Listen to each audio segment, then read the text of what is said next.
प्रणाम मित्रों, मैं हूं विकास सक्सेना। सामाजिक एवं राजनीतिक घटनाओं के विश्लेषण के YouTube चैनल चैतन्य में आपका स्वागत है। आप देख रहे हैं विकास की बात। मध्य प्रदेश विधानसभा चुनाव इंडिया गठबंधन के लिए एक खतरे की घंटी बन गया है। यानी कि जो गठबंधन की गांठें हैं वो मध्य प्रदेश चुनाव की वजह से खुलने लगी हैं। ऐसा मैं इसलिए कह रहा हूं क्योंकि उत्तर प्रदेश के पूर्व मुख्यमंत्री और समाजवादी पार्टी के नेता अखिलेश यादव बहुत ज़्यादा नाराज हैं कांग्रेस पार्टी से। उनका कहना है कि कांग्रेस पार्टी के नेताओं ने यह आश्वासन दिया था कि समाजवादी पार्टी को मध्य प्रदेश में कुछ सीटें दी जाएंगी समझौते के तहत, लेकिन उनके नेताओं को परेशान किया गया, रात में 1:30 बजे तक जगाया गया, मीटिंगें की गईं, 6 सीटें देने पर समझौता भी हो गया था, लगभग सहमति भी हो गई थी। लेकिन इसके बावजूद जब कांग्रेस ने अपना प्रत्याशियों की सूची जारी की तो उसमें सपा का एक भी नेता नहीं था।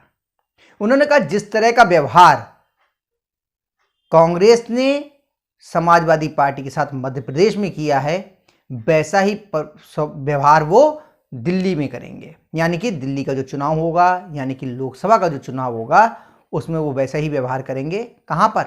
उत्तर प्रदेश में। क्योंकि स्वाभाविक बात है, उत्तर प्रदेश में समाजवादी पार्टी ज़्यादा मजबूत है। तो आखिर क्या कारण था कि जो कांग्रेस पार्टी हर हालत में 2024 के चुनाव में भाजपा को हराना चाहती है और ये मानती है कि हराने के लिए एक मजबूत विपक्षी गठबंधन होना बहुत ज़रूरी है, उसने चंद 2, 3, 4 सीटों पर यह समझौता हो जाता, उसको दांव पे लगा करके या वो न देकर समाजवादी पार्टी से जो एक समझौता होने वाला था 2024 के लोकसभा चुनाव में, उसको दांव पे लगा दिया। क्या वजह रही? अगर वो वहां पर एक समझौता कर लेते, कुछ सीटें 2-4 सीटें समाजवादी पार्टी के लिए मध्य प्रदेश में दे देते, तो जब लोकसभा चुनाव के लिए सीटों पे तालमेल की बात हो रही होती उत्तर प्रदेश में, तो वो ज़्यादा अच्छी तरीके से उनसे जो है समझौते में बातचीत होती और ज़्यादा सीटें ले पाते। तो आखिर ऐसा क्यों हुआ, इसको समझने के लिए हम लोग आज इसके अंत पे हम थोड़ा सा इसी पे चर्चा करेंगे कि आखिर क्यों, क्या कहीं ऐसा तो नहीं कि कांग्रेस पार्टी भी चाह रही हो कि समाजवादी पार्टी से 2024 के चुनाव में इंडिया गठबंधन में उनका समझौता ना रहे, यानी कि गठबंधन से समाजवादी पार्टी बाहर निकल जाए। आप एक चीज़ समझ लीजिए, यूपीए जो था पुराना, जिसका नया नाम अब इंडी गठबंधन यानी कि INDIA हो गया है, उसमें केवल 2 राज्यों में अंतर आया है, बाकी तो वो पुराना ही यूपीए है, एक उत्तर प्रदेश और एक बंगाल। इसके अलावा उसमें आम आदमी पार्टी के शामिल होने की संभावना बनी थी, जो कि पंजाब और दिल्ली में बहुत मजबूत स्थिति रखती है। लेकिन लग रहा है कि पंजाब के और दिल्ली के जो नेता हैं कांग्रेस के, वो आम आदमी पार्टी के साथ समझौता करना नहीं चाहते। बंगाल में हालत पहले ही खराब हो चुकी है। बंगाल के जो कांग्रेस के नेता हैं वो तृणमूल कांग्रेस से समझौता नहीं करना चाहते, और तृणमूल कांग्रेस जो कांग्रेस का सहयोगी दल है, कम्युनिस्ट पार्टी है CPM, उससे समझौता नहीं करना चाहते। तो ना तो बंगाल में समझौते की स्थिति बन रही है और ना ही दिल्ली और पंजाब में। अब बचता है आपका उत्तर प्रदेश। वहां पर भी मध्य प्रदेश विधानसभा चुनाव में जिस तरह का व्यवहार कह रहे हैं अखिलेश यादव उनके साथ किया गया है, उसके बाद यहां पर भी अब गठबंधन के बने रहने की संभावना बहुत ही क्षीण हो गई है। लेकिन मुझे इसमें ऐसा लग रहा है कि कांग्रेस पार्टी ने सोची समझी रणनीति के तहत समाजवादी पार्टी को इस गठबंधन से बाहर करने की योजना बनाई है। दरअसल इसको ऐसे समझिए कि जब कर्नाटक का विधानसभा चुनाव हुआ, उसमें मुसलमानों ने एक मुश्त वोट जो है वो कांग्रेस पार्टी को दिया। वो JDS जनता दल सेकुलर से छिटक करके पूरी तरीके से कांग्रेस के खेमे में आ गई, जिसकी वजह से JDS का वोट बहुत तेजी से नीचे गया, कांग्रेस के वोट में उछाल आया और उसकी सीटें बहुत ज़्यादा बढ़ गई। ध्यान रखिए, कर्नाटक में भारतीय जनता पार्टी के वोट में कोई भी फर्क नहीं आया है। वो जितना उसको पिछले लोकसभा चुनाव विधानसभा चुनाव में मिला था उतना ही वोट इस बार मिला है। सीटें इसलिए कम हो गई क्योंकि जो मुस्लिम वोट था वो कंसोलिडेट हो गया, लामबंद हो गया, उसका ध्रुवीकरण हुआ कांग्रेस के पक्ष में। यही हालत बंगाल में जब उपचुनाव हुआ सागर दीघी का, वहां से वायरन विश्वास जीते कांग्रेस के, और ये मुस्लिम बहुल सीट है। इसके अलावा अभी हाल ही में जब बंगाल में पंचायत चुनाव हुए, उसमें भी कांग्रेस और उसका जो गठबंधन है आईएसएफ, इंडियन सेक्युलर फ्रंट, और सीपीएम से, इसने बहुत अच्छा प्रदर्शन किया जहां जहां पर मुस्लिम वोट ज्यादा हैं। तो कांग्रेस को यह उम्मीद बन रही है कि मुस्लिम वोटों का रुझान अब तेजी से उसकी तरफ हो रहा है। ध्यान कीजिए कि जहां जहां पर भी क्षेत्रीय दलों का उभार हुआ है वो कांग्रेस की कीमत पर ही हुआ है। कोई जाति विशेष और मुस्लिम वोट जब किसी क्षेत्रीय दल के खेमे में गए हैं कांग्रेस को छोड़कर, वहां पर वो दल उभर के आ गया और कांग्रेस का वहां पर भारी नुकसान हुआ है। उत्तर प्रदेश में भी यही स्थिति है।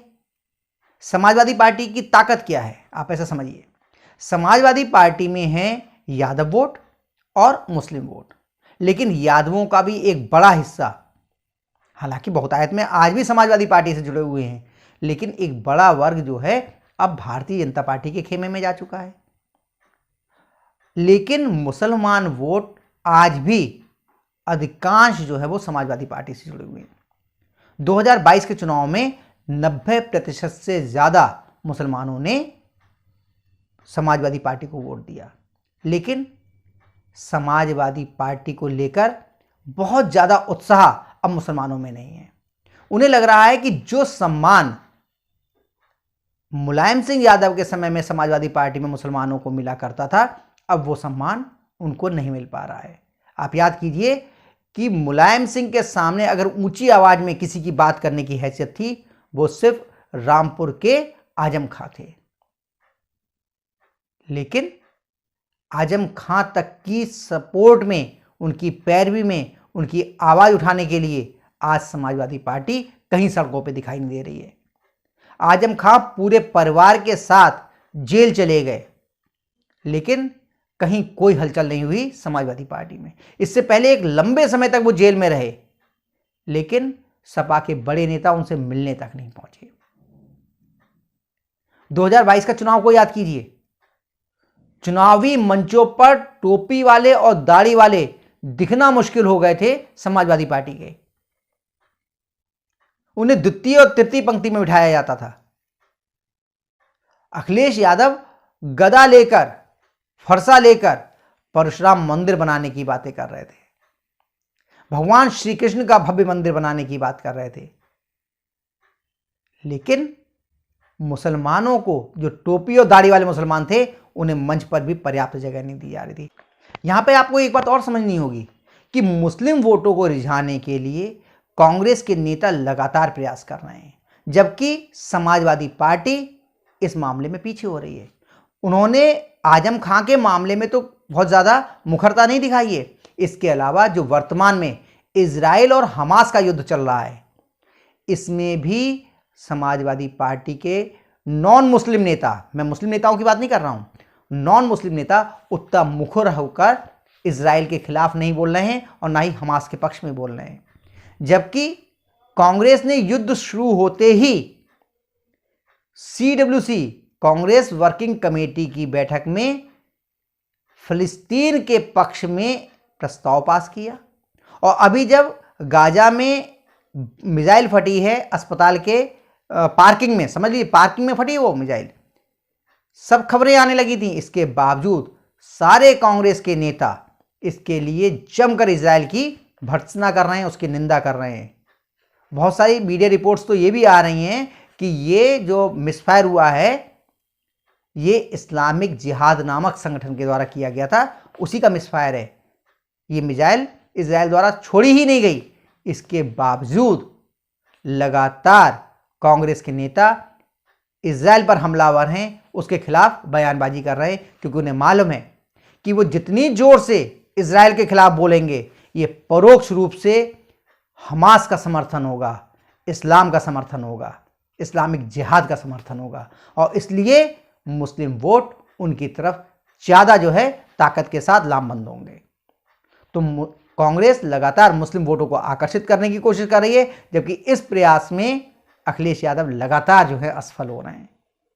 इसलिए ऐसा लग रहा है कि कांग्रेस अब ज़्यादा देर तक सपा को अपने साथ रखने के मूड में नहीं है। वो उसको अलग थलग करके उसके मुस्लिम वोट को अपने खेमे में लाना चाह रही है।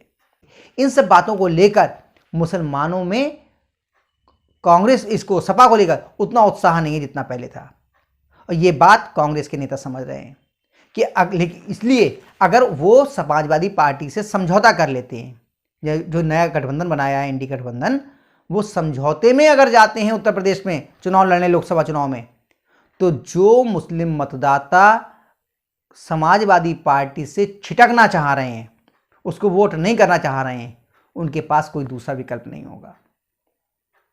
ऐसे में अगर कांग्रेस समाजवादी पार्टी को अलग थलग कर देती है, एक नया गठबंधन बनाती है मायावती जी के साथ, ये एक मैं हाइपोथेटिकल बोल रहा हूं, उसमें आरएलडी के जयंत चौधरी को भी शामिल कर लेती है, तो ये एक बेहतर विकल्प दिखाई देगा मुसलमानों को, और संभावना ये बनेगी कि मुस्लिम वोट जो लगातार उपेक्षित महसूस कर रहा है समाजवादी पार्टी में अपने आप को, वो छिटक कर कांग्रेस के जो ये नया गठबंधन होगा इसके खेमे में आ जाए।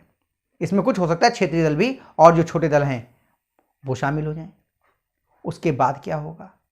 अगर एक बार मुस्लिम वोटों ने समाजवादी पार्टी को छोड़ दिया तो उसके पास पहले से ही यादव वोट तो पहले ही बहुत कम हो गया है, मुसलमान भी चले गए तो समाजवादी पार्टी की स्थिति बहुत खराब हो जाएगी, और जो मुसलमान वोट एक बार कांग्रेस पार्टी से जुड़ेंगे वो ज़्यादा स्थायी रूप से जुड़ेंगे, क्योंकि याद रखिए मुस्लिम वोट कभी भी बसपा का प्रतिबद्ध मतदाता नहीं रहा है।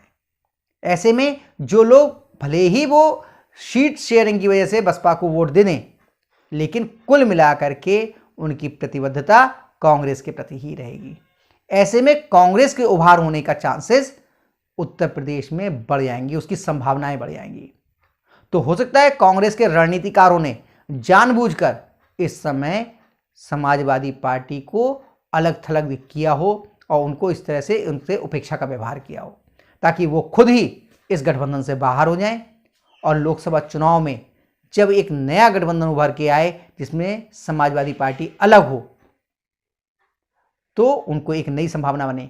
हो सकता है कि इस लोकसभा चुनाव में ये नया गठबंधन उतना अच्छा काम ना कर पाए, लेकिन अगर समाजवादी पार्टी पीछे जाती है, मुस्लिम वोट उससे हटके कांग्रेस पार्टी के पास में आते हैं, तो स्वाभाविक रूप से उत्तर प्रदेश में नंबर 2 की जो पावर होगी, नंबर 2 की जो ताकत होगी, वो कांग्रेस होगी, और समाजवादी पार्टी तीसरे या चौथे नंबर पे खसक के पहुंच जाएगी।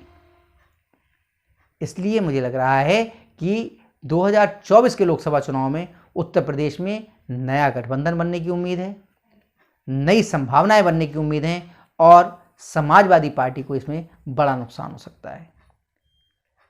कांग्रेस एक बार फिर से बसपा से संपर्क साध सकती है, आरएलडी से संपर्क साध सकती है, क्योंकि आपको याद होगा कि आरएलडी के जयंत चौधरी जी पहले ही कह चुके हैं कि बिना मायावती के विपक्षी गठबंधन का उत्तर प्रदेश में कोई मतलब नहीं है। तो देखते हैं क्या होता है, संभावनाओं का खेल है। जो मेरी समझ में आ रहा था मैंने कहा आज आपसे शेयर किया जाए कि जो मध्य प्रदेश में हुआ है व्यवहार अखिलेश यादव जी के साथ में, उनकी पार्टी के साथ में, वो स्वाभाविक नहीं है। हो सकता है वो किसी खास रणनीति के तहत किया गया हो, ताकि समाजवादी पार्टी को उसका जो मुख्य आधार वोट बैंक है मुस्लिम वोट, उसको उससे छिटकाया जा सके, क्योंकि वो पहले से खुद को उपेक्षित महसूस कर रहा है। तो आज के अंक में बस इतना ही। अगले अंक में हम लोग फिर मिलेंगे, तब तक के लिए अनुमति दीजिए। आपसे अनुरोध है कि अगर आपको ये वीडियो पसंद आया हो इसे लाइक कीजिए, शेयर कीजिए, और हाँ, अगर आप इस चैनल पर नए हैं तो आपसे ये भी अनुरोध है कि इस चैनल को सब्सक्राइब करने के बाद नोटिफिकेशन का बेल आइकन जरूर दबाइए। धन्यवाद, प्रणाम।